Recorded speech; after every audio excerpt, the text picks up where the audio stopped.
here in Proverbs 27 and verse 17, we find our passage of Scripture that's our jumping off Scripture, our theme, if you will. And it says, "As iron sharpens iron, so a man sharpens the countenance of his friend." So the same way that iron sharpens iron, a man sharpens the countenance of his friend. Now this word friend, we use the word friend very loosely. I mean, you know, if those of you that are on social media, one of the things that you have on there are friends. You have a certain number of friends. And these are people that you've never met in your life. You wouldn't know them if you saw them out somewhere. And it's interesting to me how sometimes people can get upset by the opinions of people that are their friends that they've never met before. And they get upset at they've got to have their approval. So-and-so didn't like it. Give me a big fat hairy break. Sheesh. Okay, but I digress. The word friend here in the Hebrew is literally the word covenant partner. It is a stronger word than what we use.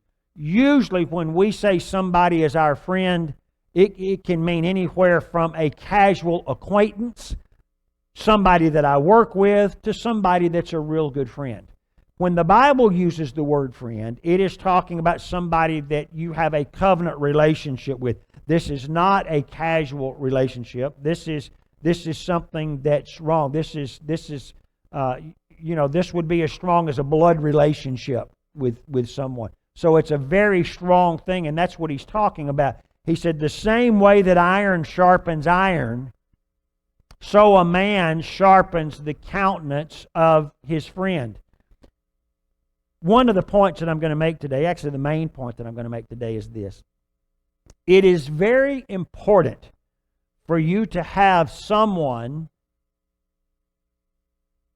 one person or several people. It won't be many. I'll tell you, it won't be many. But you need to have someone in your life that sharpens you.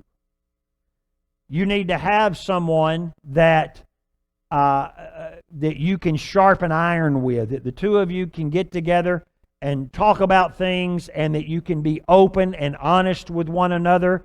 When somebody does something good, you let them know they do something good, and when they does something bad, or they need improvement, or they need to address a particular area, you do that with them. And everybody needs people like that in their life.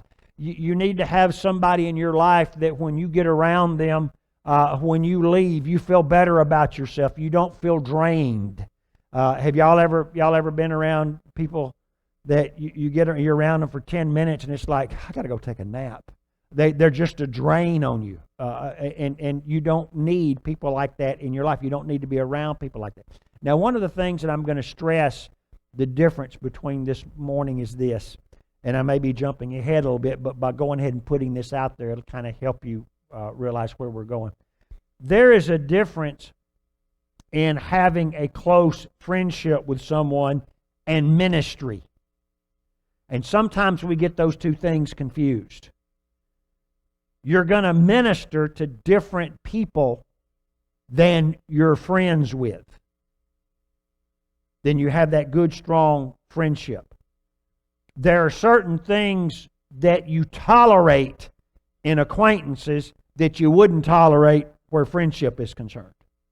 And actually, we're going to find a verse of Scripture here in just a minute that points that out. I'm not talking to you about, I know guys, you have, people that you play golf with, or your fishing buddies or stuff like that, and you just have a good time, and you go out, and you go out with so-and-so, and he spends the whole day just dilly thrashing, cussing, and stuff like that, but he's a good old boy and give you the shirt off of his back. Okay, that's not somebody that you sharpen iron with. Okay? That's somebody that you go fishing with. And you need to be selective about who you spend time with, because who you spend time with is going to influence you. It can't help but happen. So make sure that you are around people, that you spend time around people that influence you in a positive direction, in a positive manner, that don't drain you. It's different when you're ministering to somebody. But when you get around people, listen, the type of friend that I'm talking about, you're not going to have very many of them. The Bible also refers to them as a friend that sticks closer than a brother. Those friendships are, well, I don't know that they're necessarily rare, but there's just not there's not a great amount of them that you're going to have in your life. You have a lot of acquaintances. You have few really good, strong friends that I'm talking about this morning. People that put into your life, people that are going to influence you in a positive direction.